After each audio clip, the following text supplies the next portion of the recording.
Welcome back to family class 12 semester 4। আশা করি রাষ্ট্রবিজ্ঞান পরীক্ষা সবার ভালো হয়েছে। তোমরা যে টিউশন শিক্ষকের কাছে তোমরা টিউশন পড়েছিলে, আশা করি প্রত্যেকটা টিচারের কমন অবশ্যই বেঁধেছিল।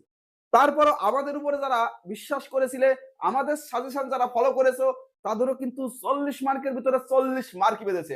চলো আমরা তোমাদের দেখিয়ে দিই কোন কোন 40 মার্ক তোমার আমাদের সিলেবাস থেকে বেঁধেছে এবং হুবহু 40 মার্কের প্রশ্নই তোমাদের দেখিয়ে দেবো। চলো দেখো, আমরা যদি প্রথমটা দেখি যে 2 নম্বরের প্রশ্ন ছিল, দেখো আগে আমি 2 নম্বরের প্রশ্ন সলভ করব, তারপরে 6 নাম্বার, তারপরে 4 নাম্বার এবং আমি যোগ করে দেখিয়ে দেবো। দেখো এই প্রশ্নটা তোমাদের ছিল আন্তর্জাতিক সম্পর্কের সংজ্ঞা দাও, তাহলে এখান থেকে 2। দেখো এখান থেকে যে কোনো একটা লিখতে হতো। দেখো তোমাদের সার্কের পূর্ণ নাম এসেছিল পরীক্ষায়, আর একটা আসলে কি বেরিক্সট বলতে কি বোঝো, তাহলে এখান থেকে দুটোই বেঁধেছে, তো লিখতে হয়েছে কয়টা? একটা। তাহলে 2 আগের 2 কত? 4। তারপর আমাদের কি আছে? দেখো এখানে এসছে কি যে রাষ্ট্রপতি ইমপিচমেন্ট কি, বা আমাদের প্রশ্নটা এইভাবে ছিল রাষ্ট্রপতিকে কিভাবে অপসারণ করা যায়। তাহলে এখান থেকে একটা বাদলো, আর এসছিল কোনটা এখান থেকে? বন্দি প্রত্যক্ষীকরণ কি। তাহলে দেখো এখান থেকে দুটো বেঁধেছে, তাহলে এখান থেকে আমাদের একটা লিখছে, তাহলে আগের 2 2 আর এখান থেকে 2 কত হলো? 6। দেখো এখান থেকে আমাদের যে প্রশ্নটা এসছে যে সিপকো আন্দোলনের দুজন নেতার নাম লেখো, তাহলে কত হলো? 6 আর 2 8।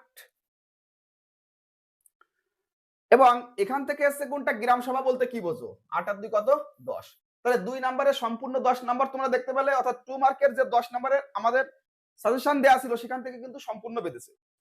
দেখো তারপরে এবার আমরা আলোচনা করব 6 নম্বরের প্রশ্ন। দেখো আমি একটা প্রশ্ন দিয়েছিলাম বাস্তববাদ এবং আদর্শবাদের তুলনা করো। আমি তোমাদের একটা ভিডিও করেছিলাম, কি ভিডিও? যে তুমি মোস্ট ইম্পর্টেন্ট 9টা প্রশ্ন পড়লে তুমি অবশ্যই 3টে প্রশ্ন কমন পাবে। সেই ভিডিও থেকেই তোমাদের কিন্তু প্রত্যেকটা 3টে প্রশ্নের তোমরা অ্যানসার করতে পেরেছো। তার ভিতরে দেখো এইখান থেকে আমরা দিয়েছিলাম কি বাস্তববাদ এবং আদর্শবাদের তুলনামূলক পার্থক্য আলোচনা করো। সেখানে কিন্তু বাস্তববাদ এবং আদর্শবাদের আলাদা আলাদা করে বৈশিষ্ট্য এসেছে। তার মানে কি, যদি তুমি এই প্রশ্নটা পড়ে থাকো তাহলে এখান থেকে অবশ্যই তুমি দুটো প্রশ্নেরই অ্যানসার করতে পেরেছো। দেখো তারপর এখান থেকে আমি কি দিয়েছিলাম? ভারতের সুপ্রিম কোর্টের গঠন ও কার্যাবলী এসছে তো, অবশ্যই কমন ছিল এটা। তাহলে 6 কত হলো এখানে? 12।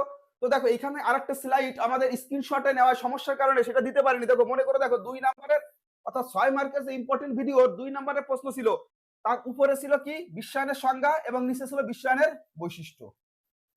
বৈশিষ্ট্য ছিল, তাহলে এই হচ্ছে কত? 6। তাহলে টোটাল কত হলো? 18। তাহলে দেখো 18 আর 2 নাম্বার কত? 10। তাহলে এখানে কত হলো? 28। চলো এবার তোমাদের আমি দেখিয়ে দিই 4 নম্বরের কোন কোন প্রশ্নগুলো তোমাদের দেওয়া ছিল আর তোমাদের পরীক্ষা কি কি এসছে। দেখো এখান থেকে কি ছিল তোমাদের পরীক্ষায় এসছে কি ইউরোপীয় ইউনিয়নের সাফল্যের কারণ। তাহলে দেখো আমাদের এখানে তাৎপর্য পড়ানো হয়েছে, ইউরোপীয় ইউনিয়নের কি বলা হয়েছে? বৈশিষ্ট্য।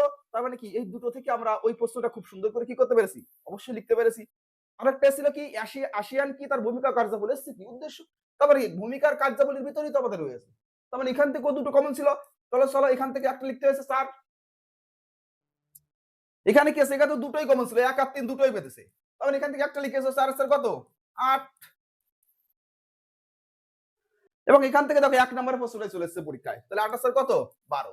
তাহলে আমরা কি দেখলাম? 6 নম্বরে 3টাই কমন অর্থাৎ 18, 4 নম্বরের 3টাই কমন তার মানে কত? 12 এবং 5 নাম্বার 2 নম্বরের যে 5টা লিখতে হবে সেটাও ছিল কমন। তাহলে টোটাল আমাদের 40 মার্ক। কিন্তু আমাদের যারা বিশ্বাস করে আমাদের হ্যালো টপার্সকে বিশ্বাস করেছিলে তারা কিন্তু অবশ্যই 40 মার্কের কমন পেলে।